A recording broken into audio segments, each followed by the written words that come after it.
한 목소리로 뜻을 새기시면서 합독을 하도록 하겠습니다. 시작. 그때 천국은 마치 등을 들고 신랑을 맞으러 나간 10처녀와 같다 하리니 그 중에 5은 미련하고 5은 슬기 있는 자라. 미련한 자들은 등을 가지되 기름을 가지지 아니하고 슬기 있는 자들은 그릇에 기름을 담아 등과 함께 가져갔더니 신랑이 더디움으로 다 졸며 잘세. 범증의 소리가 나되 보라 신랑이로다 맞으러 나오라 하매 이에 그 처녀들이 다 일어나 등을 준비할세. 미련한 자들이 슬기 있는 자들에게 이르되 우리 등불이 꺼져가니 너희 기름을 좀 나눠 달라 하거늘 슬기 있는 자들이 대답하리르되 우리와 너희가 쓰기에 다 부족할까 하노니 차라리 파는 자들에게 가서 너희 쓸 것을 사라 하니 그들이 사러 간 사이에 신랑이 오므로 전비하였던 자들은 함께 혼인잔치에 들어가고 문은 닫힌지라. 그 위에 남은 처녀들이 와서 이르되 주여 주여 우리에게 열어주소서. 대답하이르되 진실로 너희에게 이르노니 내가 너희를 알지 못하노라 하였느니라. 그런즉 깨어있으라. 너희는 그날과 그때를 알지 못하느니라.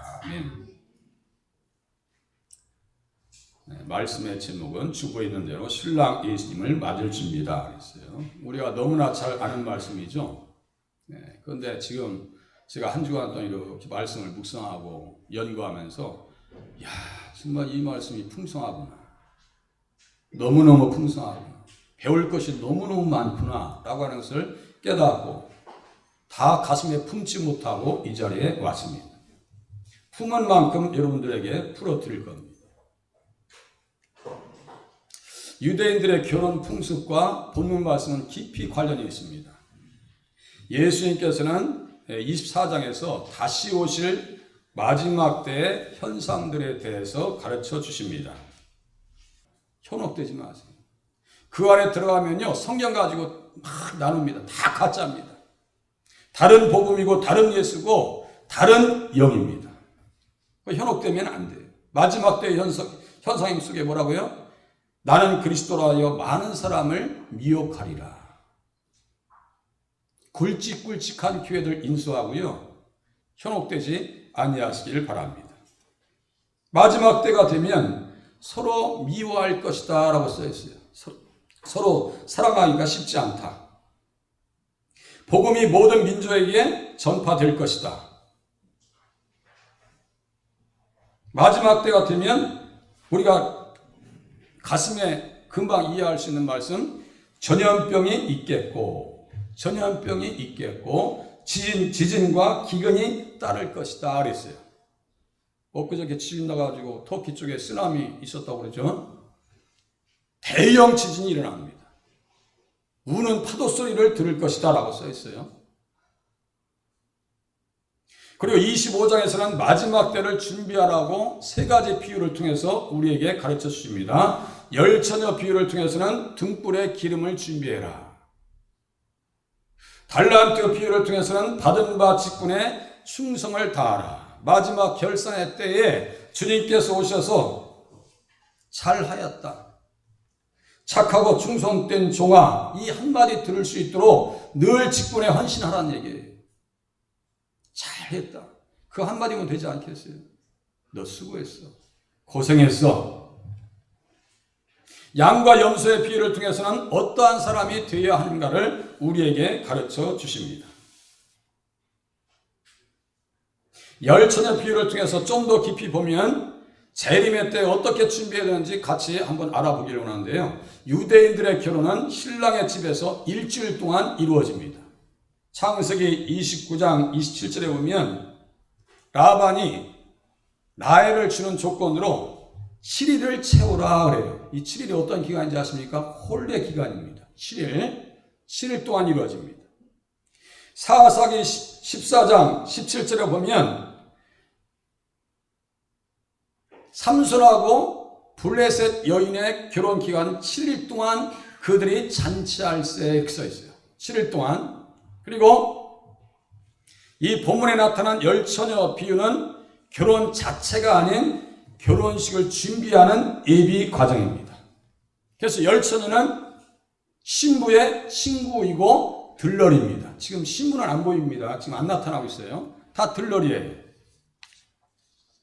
그러면 들러리면 천국에 못 갈 것이냐? 그게 아니고요.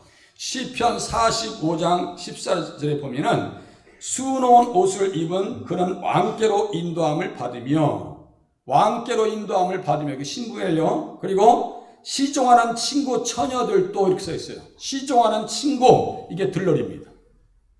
10명은 오늘 신부의 들러리입니다. 그 들러리는 교회 사역자입니다. 교회 일꾼들입니다. 교회 일꾼들이에요.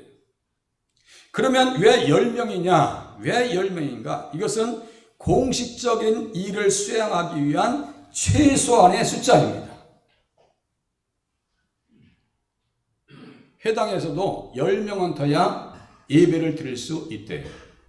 그래서 아브라함이 소돔과 고모라를 멸망하러 가는 천사들에게 그곳에 10명 있으면 어떻게 하겠습니까? 라고 물었던 이유가 바로 10명, 공적인 숫자입니다. 룻기에 보면 보아스가 기업 물을 자를 선택하는데 이제 확정해야 되는데 자기보다 앞선 친족이 있어요. 그래가지고 어떻게 이 일을 처리할 것인가에 대한 고민이 따를 때 직접 올라가서 어떻게 하느냐? 보아스가 그 성읍 장로 10명을 초청합니다. 10명은 어떤 인원이라고요? 공적인 일을 수행하기 위한 최소한의 숫자였다. 10명의 처녀가 바로 그런 모습입니다. 그러니까 이 결혼은 확증되어지는 거예요. 우리 교회에 그냥 경사날 일이 많아요. 보니까. 네. 이 결혼 풍습과 예수님께서 다시 오시는 날의 현상에 대해서요, 정확하게 맞추어서 말씀이 전개됩니다. 제가 그거 보고 깜짝 놀랐어요. 아, 그렇구나. 네? 자, 우리의 신랑 예수님은 다시 오십니다. 분명히 다시 오십니다.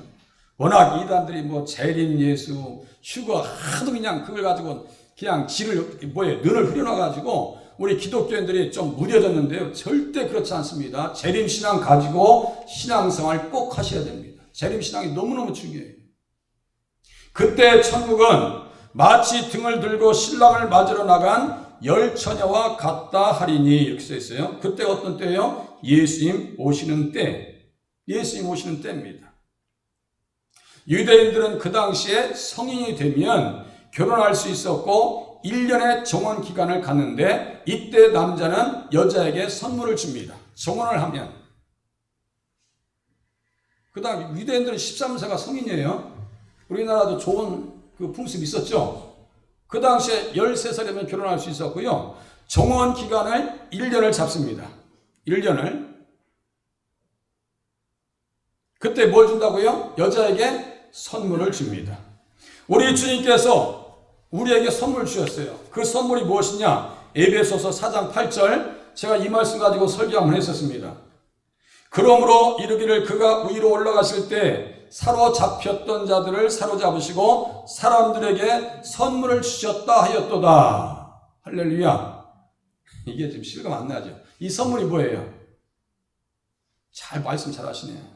크게 대답하시죠. 선물이 뭐예요? 성령.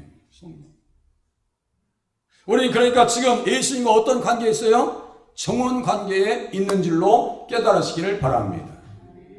정원을 하고 말이죠. 신랑이 떠날 때는 무엇을 그 신부에게 주냐면요, 포도주를 준다고 합니다. 포도주를 준대요. 그래서 마태복음 26장 28절에 보니까 또 잔을 가지사 감사 기도하시고 그들에게 주시며 이르시되 너희가 다 이것을 마시라. 이것은 죄사함을 얻게 하려고 많은 사람을 위하여 흘리는 바 나의 피 곧 언약의 피니라. 우리가 예수님 믿으면 하나님과 언약 관계에 들어갑니다. 지금 이제 하나님 나라에 이제 승천하시기 며칠 안 남았어요. 그때 제자들에게 뭘 주셨어요? 피로 포도주를 다 마시게 했어요. 언약의 피를 마시게 했습니다. 우리는 예수님과 언약 관계에 있다는 사실을 깨달아 아실 수 있기를 바랍니다.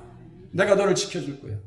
반드시 너를 되찾으러 올 거야. 이 말씀입니다. 반드시 올 거야. 제가 이 말씀을 얼마나 감동이 되는지. 그렇구나. 성찬식 그래서 은혜롭구나. 그래서 성찬식을 통해서 나를 기념하라고. 내가 너희를 찾으러 올 거예요. 내가 너희를 신부를 맞이하기 위해서 반드시 올 거니까 잊지 마라. 그때까지 어떻게 하라고요? 믿음의 정절을 지켜라. 믿음의 정절을 지켜라. 결혼을 위해서는요, 신랑이 신부의 부모에게 반드시 지참금을 지불해야 했습니다. 야곱이 그의 아내 라헬을 얻기 위해서 7년 동안 라반을 위해서 봉사했습니다. 7년을 어떻게 했어요? 며칠같이 여겼더라 그랬어요. 그러니까 뭐예요? 야곱은 돈도 없어요. 아무것도 가진 것이 없어요. 그러니까 몸밖에 가진 게 없어요. 그러니까 7년 동안 결혼식 지참금을 위해서 라반을 위해서 일했던 겁니다. 우리 예수님께서도 신부인 교회를 위해서, 신부인 교회를 얻기 위해서 당신의 핏값을 지불해 주셨다는 사실을 믿으시기를 바랍니다. 그래서 피로 사셨대요. 지금 한국의 최고의 스포츠 선수 중에 하나가 손흥민이잖아요. 손흥민보다 더 비싼 사람이 우리들이에요. 그걸 아셔야 돼요. 영적으로 우리들이 훨씬 비싼 사람들이야. 그런데 싸게 살지 마세요. 비싸게 사시기 바랍니다. 비싸게. 계시록 5장 9절에 보니까 사람들을 피로 사서 하나님께 드리시고 샀대요. 빚값으로 샀대요. 사셔서 하나님께 드리시고 그들로 우리 하나님 앞에서 나라와 제사장들을 삼으셨으니, 그 당시에 제사장이라고 하면요, 최고의 위치입니다. 최고의 위치라고. 요셉이 총리 됐을 때 누구의 딸을 아내로 맞이해요? 제사장의 딸을 아내로 맞이합니다. 그러면 그 당시에 요셉이 살던 시대에 제사장의 위치가 어느 정도인지 이해되시겠죠? 지금 목회자라고 목회자 수준을 보시면 안 돼요. 최고의 위치입니다. 우리를 예수님의 피로 사셔서 제사장 삼으셨고 왕노릇하게 만드셨어요. 남편이 왕이면 정실된 부인은 어떤 관계예요? 왕 후인 줄로 깨달으시길 바랍니다. 너무너무 감사해요. 이게요, 보통 감사한 게 아니에요. 깨달을 수만 있다면, 가슴에 품을 수만 있다면, 야, 나는 보통 존재가 아니구나. 그래서 고린도전서 6장 20절에 보니까, 19절에 보니까요, 너희 몸은 너희가 하나님께로부터 받은 바 너희 가운데 계신 성령의 전인 줄을 알지 못하느냐. 너희는 너희 자신의 것이 아니라 값으로 산 것이 되었으니 그런즉 너희 몸으로 하나님께 영광을 돌리라.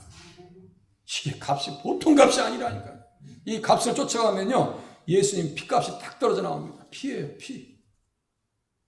나를 위해서 예수님이, 야곱이 라헬을 위해서 7년 동안 헌신한 것처럼 우리 예수님은 생명 자체를 나에게 주셨구나. 예수님의 피를 내가 수혈받았구나. 내 심장도 예수의 심장으로 바뀌어서 신앙생활해야 되고 하나님 앞에 뜨거운 열정을 주님 앞에 드리면서 신앙생활 하실 수 있기를 바랍니다. 그렇게 하셔야 돼요. 예수님의 피, 예수의 피밖에 없네. 그리고요, 이 앞에 보세요. 결혼식의 날짜는 신랑의 아버지가 정하기 때문에 신랑도 그 날을 알 수가 없다고 합니다. 그래서 사도행전 1장 7절에 보니까 그런 말씀이 있는 거예요. 때와 시기는 아버지께서 자기의 권한에 두셨으니 너희가 알 바가 아니요. 결혼식 날짜는 누가 정한다고요? 아버지. 이 땅에 다시 오시는 예수님은 누가 날짜를 정하신다고요? 하나님 아버지가 정하신다는 거예요. 신랑도 모른다고 말씀하시잖아요. 나도 모른다. 하늘의 천사들도 아들도 모르고 나도 몰라. 오직 아버지만 아시느니라. 마태복음 24장 36절에 써 있습니다. 그런데요, 어떤 사람은 자꾸 그 날짜를 맞추려고 그래요. 그 무조건 다 이단입니다. 1992년 10월 며칠이죠? 26일인가? 이장임씨. 얼마나 교회를 어지럽혔는데요. 그리고 신랑이 꼭 해야 될 게 뭐냐? 이 기간 동안에 신랑은 집을 준비해야 된대요. 집을 다 준비한 뒤에 신부의 집을 찾아간대요. 그것이 예수님 오시는 날이에요. 그래서 요한복음 14장 1절부터 4절, 3절까지가 내용이 나옵니다. 요한복음 14장 한번 펴보세요. 요한복음 14장 잠도 깰 겸 나른하시지? 지금 날로 펴놨더니 너무 더우신 것 같아.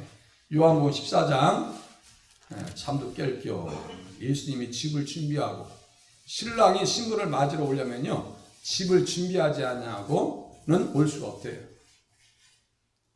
요한복음 14장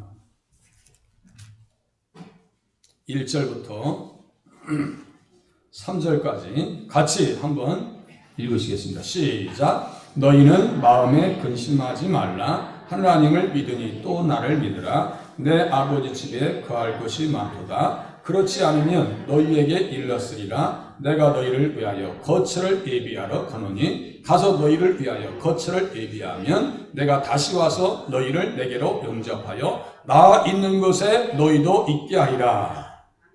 내가 다시 와서 이게 뭐예요? 예수님 재림하시는 날이에요. 다시 와서 무엇을 예비하면요? 거처를 예비하면. 유대인들의 신랑은요 1년 동안 약혼하고 정혼하고 가서 열심히 집을 잘 쳐놔야 돼요. 그 관계라고요. 제가 이 말씀을 보면서 참 생각했어요. 그렇구나. 우리 주님이 다시 오시는데 내 집은 어떤 집일까? 열심히 일해서 하나님 앞에 좋은 집 달라고 해야지. 비록 세상에서는 상을 못 받았지만 하나님 앞에서는 내가 상급 받아야지. 응? 하나님 앞에는 상 받아야지. 그렇게 모두 소원하실 수 있기를 바랍니다. 나 상급 주시옵소서. 그러면 구체적으로 주님 오실 때 맞으려면 어떻게 살아야 되느냐? 슬기 있는 자가 되라. 이 말씀 속에서 저는 우스갯소리가 생각났어요. 곰 같은 마누라는 못 살고 여우 같은 마누라는 행복하게 살 수 있대요. 미련하게 살지 말고 신앙생활도 어떻게 해야 돼요? 슬기 있게 지혜롭게 해야 되겠다. 슬기 있게 해야 되겠다. 열 처녀들은 신부의 들러리입니다. 이들은 신랑이 신부를 맞이할 수 있도록 준비해 주어야 합니다. 길을 밝혀 주어야 하고요. 결혼 예식에 협력자가 되어 주어야 합니다. 그러면 신부의 들러리는 잘 안 나타나요. 그런데 정확하게 나타난 신랑도 들러리가 있습니다. 신랑의 들러리였던 세례 요한을 우리는 떠올릴 수가 있습니다. 세례 요한은 신랑 대신 예수님의 들러리가 되어서 사명을 잘 감당했습니다. 아까 말씀드렸죠? 신부의 처녀들도 왕궁으로 들어간다고. 신부만 들어간 게 우리 신부이면서 동시에 어떤 사람이에요? 들러리예요. 들러리입니다. 들러리는 뭐가 잘 나타나도록 해야 돼요? 신부가 말이죠. 잘 드러날 수 있도록. 신랑의 들러리였던 세례 요한은 어떻게 했어요? 신부를 취하는 자는 신랑이나 서서 신랑의 음성을 듣는 친구가 크게 기뻐하나니 나는 이러한 기쁨으로 충만하였느라. 그는 흥하여야 하겠고 나는 쇠하여야 하리라. 이게요 들러리의 모습입니다. 그는 흥하여야 하겠고 나는 쇠하여야 하리라. 쇠한다는 것은요 체면을 손상시켜야 된다 이런 뜻입니다. 어떻게 예수 믿으면서 체면을 다 챙기면서 자존심 챙기면서 신앙생활을 생각하십니까? 안 됩니다. 꿈도 꾸지 마세요. 체면 다 챙기면서 자존심 챙기면서 들러리 역할 할 수 없는 줄로 깨달으시길 바랍니다. 제 말이에요. 들러리는 누가 돼야 돼요? 신랑과 신부가 부각되어지면 그걸로 만족하는 거예요. 여기 새로 오신 분이 있으면요 정말 옆에서 잘 왔다고 손도 잡아주고 말이에요. 아유 잘 오셨다 이렇게 해주셔야 돼요. 떡도 오늘 주면요 하나 또 옆에 또 자기 거 주라는 얘기는 아니에요. 네. 또 혹시 못 가져왔나 하고 챙겨 손 좀 보고 말이에요. 빈손으로 가지 않나. 나 떡 하나 더 챙겨가야 돼. 그것 좀 하지 마시고 좀 하나만 가지고 와요. 하나만. 그럼 떡 때문에 시험 바꿨어. 들러리 아니야 그렇게 하면. 새로 오신 분들 떡 손에 잘 쥐고 있는가.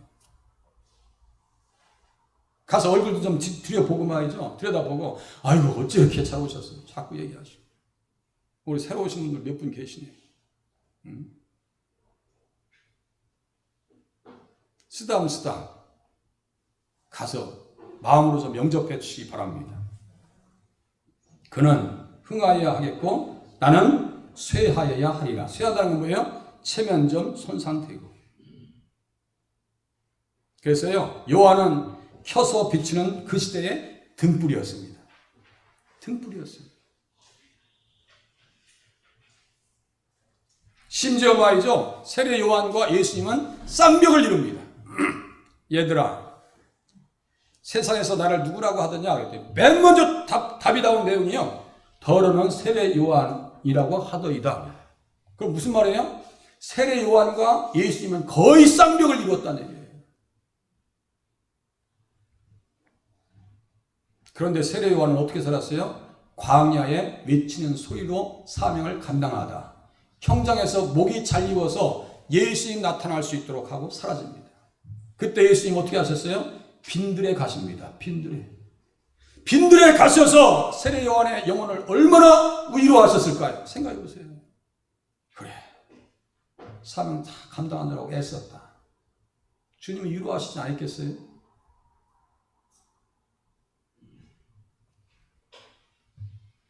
요한은요, 신랑 예수님과 신부가 잘 만날 수 있도록 최선을 다합니다. 중개사역을 감당합니다. 태어나면서부터요, 자기의 사명이 뭔지 알아요. 이 아이여 내가 지극히 높으신 이의 선지자라 일컬음을 받고 주 앞에 가서 그 길을 준비할 것이다. 주의 백성에게 그 죄사함으로 말미암는 구원을 알게 할 것이다. 세례 요한이 또 사역을 하면서 얘기합니다. 내가 와서 물로 세례를 베푸는 것은 그를 이스라엘에 나타내려 함이라. 그를 이스라엘에 나타내려 함이라. 제 사역을 통해서도 여러분들 예수님 더 깊이 깨달으면요, 저는 사명 다 하는 거예요. 그게 제 사명입니다. 그렇게 하려면 어떻게 돼요? 하나님의 영에 감동되지 않냐고서는요, 이 사역을 감당할 수가 없습니다. 자기 안에 선물, 성령의 충만함을 잊지 않냐고서는요, 사명을 감당할 수 없어요. 요셉이 그랬어요. 요셉 한 사람 때문에 이스라엘 민족 전체가 살아납니다. 우리 한 사람 때문에 우리에게 속한 영혼들이 살아날 수 있어요. 그게 누구예요? 요나입니다. 요나 한 사람 때문에 몇 명이 살아나는데요? 12만 명이 살아납니다. 우리는 그렇게 중요한 사람들이에요. 다시 오실 우리 신랑 예수님을 맞이하기 위해서 슬기 있는 자가 되어져야 합니다. 그 슬기 있는 자를 쭉 쫓아보니까요, 마태복음 7장 24절에 어떤 사람이 슬기 있는지 들어보세요. 나의 이 말을 듣고 행하는 자. 나의 이 말을 듣고 행하는 자는 그 집을 반석 위에 지은 지혜로운 사람 같으리니, 이 지혜로운 사람이 슬기 있는 자입니다. 정확하게. 슬기 있는 게 뭔지 모르는데 그건 간단하다니까 써 있잖아요. 나의 이 말을 듣고 행하는 자. 신랑 맞이하려면 어떻게 돼요? 두 번째 보니까 기름을 준비하래요. 미련한 자들은 등을 가지되 기름을 가지지 아니하고 슬기 있는 자들은 그릇에 기름을 담아 등과 함께 가져갔더니, 똑같이 등을 가지고 다 똑같아요. 외면적으로는요 잘 보이지 않습니다. 이 등불에 기름이 있는지 없는지 그거 어떻게 알아요? 예수님 오시는 날에 어떤 사람들이 맷돌 돌리는데요, 한쪽 사람은 주님 맞이하러 위로 올라가고 한쪽 사람은 그대로 남아있대요. 외형적으로는 똑같습니다. 외형적으로는 그거 구별할 수가 없어요. 마지막 때 드러납니다. 마지막 때 드러납니다. 정말 이런 말씀 들으면요, 가슴으로 두려운 생각하죠. 내가 등불이 있나? 기름이 있나? 등불은 다 가지고 있죠. 정말 기름이 있나? 미련한 자들은 기름이 없어서 신랑의 집에 들어가지 못하였고, 슬기 있는 자들은 기름을 준비하였기 때문에 혼인집에 들어가게 됩니다. 기름의 가장 일반적인 해석은 성령님이십니다. 성령이에요. 우리 안에 성령님이 계시면 자주 제가 말씀드린 것과 같이요, 정말 마음속으로 예수님을 주로 고백합니다. 그리고요, 하나님을 진실한 마음으로 아버지라고 얘기합니다. 그리고 복음의 빚진 자 의식이 있습니다. 복음의 빚진 자 의식. 성령님이 함께 하셔야 들러리와 성도의 사명을 감당하며 기름이 있어야 신랑을 맞이할 수 있고 신랑의 집에 들어갈 수가 있습니다. 기름이 있어야 돼요. 로마서 14장 17절에 보니까요, 하나님 나라는 먹는 것과 마시는 것이 아니요 오직 성령 안에 있는, 하나님 나라는 성령 안에 있는 의와 평강과 희락이다. 성령의 사람들은요 못 견뎌요. 예배를 못 드리면 못 견디고요, 교회 오지 못하면요 감당이 안 돼요. 막 스트레스 받아요. 세례 요한은 성령 충만하였기에 예수님의 신부된 백성들에게, 예수님을 신부된 백성들에게 소개할 수가 있었습니다.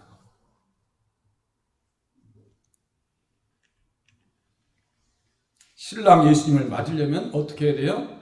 밤중 소리를 들어야 됩니다. 밤중 소리를 들어야 돼요.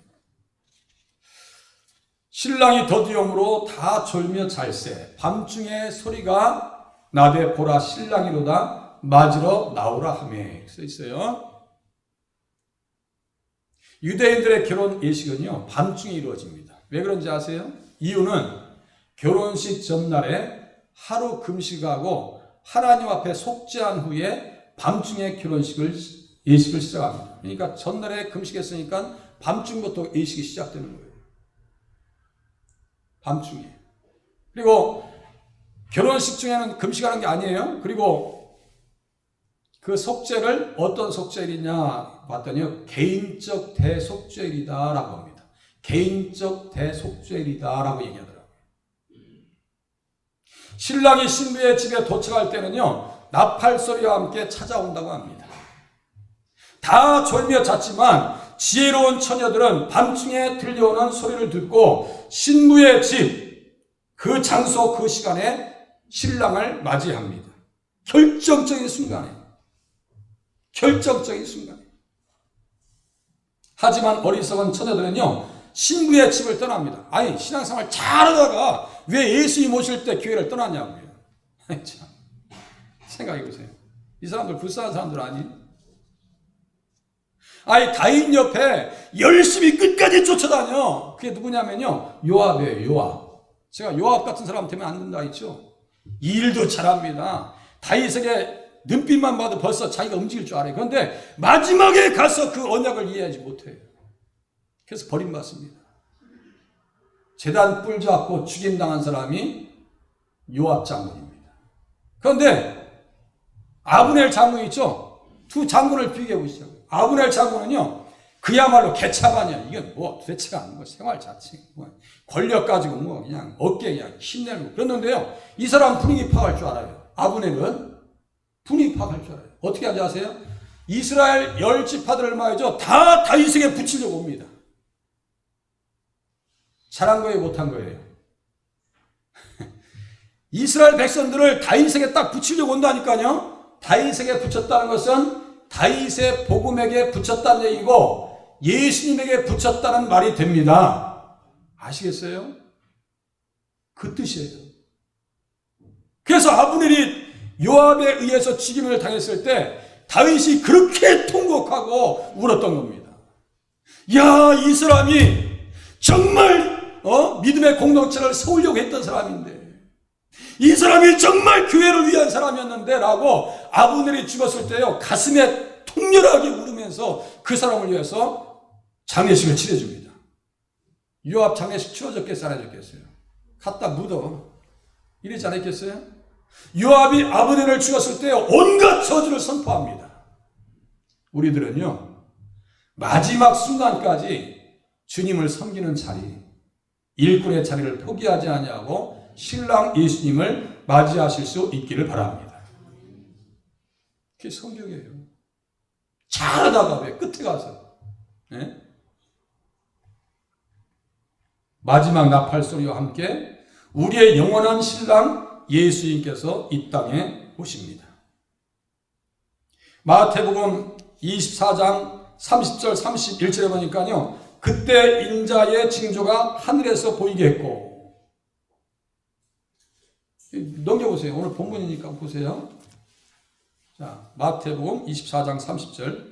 그때의 인자의 징조가 하늘에서 보이게 했고 그때 땅의 모든 족속이 통곡하며 그들이 인자가 구름을 타고 능력과 큰 영광으로 오는 것을 보리라. 그가 큰 나팔 소리와 함께 천사들을 보내리니 그들이 그 택하신 자들을 하늘 이 끝에서 저 끝까지 사방에서 모으리라.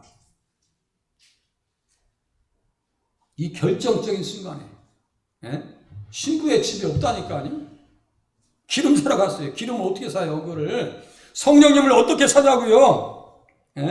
사도행전 8절에 보니까요. 시몬이 얘기합니다. 사도들이 안수할 때 성령 받는 것을 복음화이죠. 얘기해요. 이야, 이것만 있어 완전히 뭐 사람들 치료받고 이거 대단한데 이거 돈방석에 앉겠는데. 그러니까요. 이 권능을 내게도 주어 누구든지 내가 안수받는 사람을 성령 받게 하여 주셔서 돈을 주겠습니다라고 거래합니다. 바보 같은 사람이에요. 이 본문에 등장하는 사람이 시몬 같은 사람이에요. 돈으로 성령 사요? 그러면요 부자들만 다 천국에 가 있어야 돼요. 다 부자들만 천국 가 있어야 돼요. 지난주에 대기업 회장님께서 돌아가셨죠? 돈으로 천국 갈 수 있으면요 이 자리에 앉을 필요 없어요. 얼굴 가지고 천국 가요? 지식 가지고 천국 가니까 안 됩니다. 믿음으로 가는 나라 하나님 나라인 줄로 깨달으시길 바랍니다. 하나님 나라는 성령 안에서 정확합니다.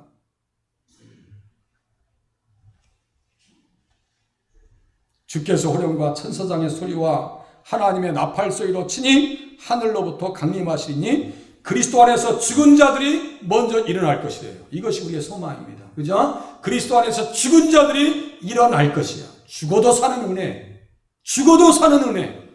그때까지 우리는 교회를 떠나지 않고 예수님을 맞으러 나아갈 수 있어야 될 줄로 믿으시기를 바랍니다.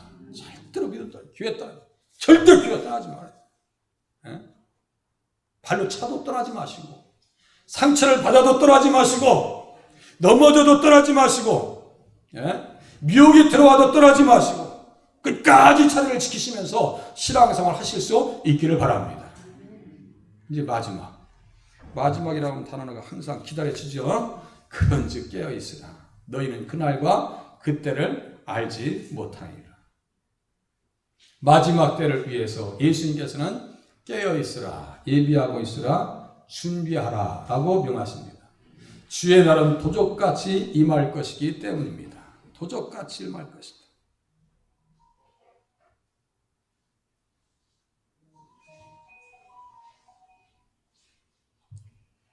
가만히 있으니까 소리가 더 커지네. 누구든지 생각하지 못할 때에 예수님께서 오신다는 얘기예요.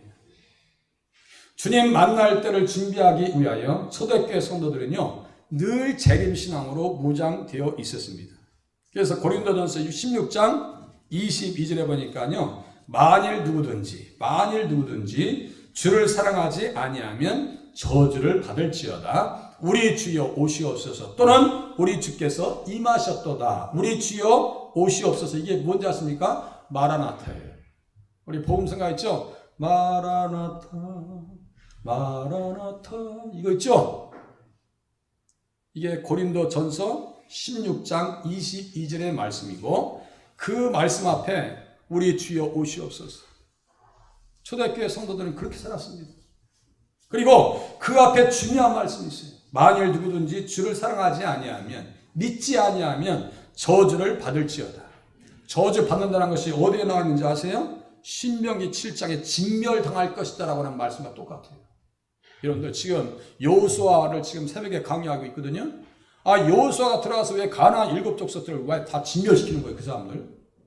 그 사람들 왜 뭔 죄가 있다고 다 그냥 칼로 어린 나이부터 짐승까지 싹 다 죽이래. 왜 그런 거예요 도대체? 은진 선생님 왜 그런 것 같아요? 응? 그 사람들 여호수아 기분 나쁘게 했나? 그게 아니에요.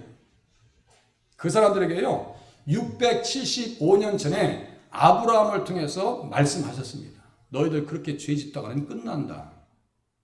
그 사람들의 죄악이 어디에 써 있다고 제가 계속 새벽에 말씀드렸어요. 레위기 18장에 동성애, 수관, 이게 아주 천국이 바로 가나안 땅. 그리고 아이들을 몰록실에다가 밀곰에다가 다 불러 태워 죽여버립니다. 그리고 이 자식이 내 자식인지 저 자식이 내 자식인지 알지도 못해. 우리 명원이는 문석원 집사님의 아들이잖아. 그런데 그 동네는요, 석원이가, 명원이가 내 아들인지, 저 아들인지 알 수가 없는 동네가 그 동네였어요. 무슨 말씀인지 아시겠죠? 완전히 물러난 동네였어요. 그러니까 여호수아가 들어가서 싹 다 처리합니다. 싹 다 처리합니다. 마지막에 여호수아와 똑같은 이름의 예수님께서 이 땅에 오셔서 불로 멸망시킬 것을 말씀하고 있습니다. 주를 사랑하지 아니하면, 믿지 아니하면 저주를 받을지어다. 그래서 깨어서 주님을 맞이한 사람들을 우리 주님께서 인정해 주시는데요. 정말 깨어있는 것을 보면 주인이 띠를 띠고 그 종들을 자리에 앉히고 나와 수종 들리라. 웬 황송한 말씀입니다. 이 말씀 한번 생각해 봤어요? 주인이 띠를 띠고 그 종들을 자리에 앉히고 나와 수종 들리라. 너무너무 잘했어. 수고했다. 너무너무 잘했어. 이거예요. 깨어있어야 됩니다. 마가복음 13장 35절에 그러므로 깨어있으라. 집주인이 언제 올는지 혹 저물 때일는지 밤중일는지 닭 울 때일는지 새벽일는지 너희가 알지 못함이라. 말씀 쉬운 거 같죠? 우리에게 적용하려면 쉽지 않습니다. 그는 흥하여야 하겠고 나는 쇠하여야 하리라. 이 한 말씀 감당하기 쉽지 않습니다. 쉽지 않습니다. 하나님 감당하게 하시고 하나님 말씀 가슴에 품고 정말 신랑의 들러리였던 세례 요한과 같이 신부의 들러리로서 사역을 감당하는 자리에 서게 하여 주시옵소서. 말씀 나누겠습니다. 말씀을 통해 증거되신 예수님은 어떤 분이십니까? 보세요. 신부된 교회의 영원한 신랑이 되십니다. 맞아요, 틀려요? 우리의 신랑이에요. 내가 네게 장가들어서 영원히 살 거래요. 어디에서요? 천국에서. 이 소망이 우리에게 있어요. 어떤 분들 자꾸 우리 교회 나이 드신 분들 많다고 그런 얘기 하지 마세요. 그런 얘기 하지 마세요. 신부들에게 성령을 선물로 주셨습니다. 우리 선물 받았어요? 안 받았어요? 받았어요? 안 받았어요? 받았어요. 어느 교회 제가 집회하는 데 갔더니요. 한 200명, 거의 300명 모였어. 여기에서 구원에 확신 있는 분들 손 들어보세요. 그랬더니요. 세상에 9명밖에 안 돼. 제가 그거 보고요. 깜짝 놀랐습니다. 야, 구원에 확신 없이. 그게 뭐예요? 등잔에 기름이 없는 거야. 등불에 기름이 없는 거예요. 어떻게 하려고? 뒷감당 어떻게 하려고 하는 거예요? 우리에게 선물 다 주신 줄로 믿으시기를 바랍니다. 그러니까 교회 오신 거지. 그리고요, 나팔 소리와 함께 이 땅에 재림하십니다. 밤중 소리를 들으실 수 있기를 바랍니다. 밤중 소리. 예기치 못할 때, 뜻하지 아니할 때, 현상은 다 지금 이루어졌어요. 어떻게 사실래요? 어떻게? 신랑 되신 예수님의 신부로 또는 신부의 들러리로 쓰임받아 살겠습니다. 신부이면서 동시에 우리는 들러리인 줄로 아시기를 바랍니다. 들러리죠. 성령 충만하여 요셉과 세례 요한과 같이 교회 사역자로 쓰임받아 살겠습니다.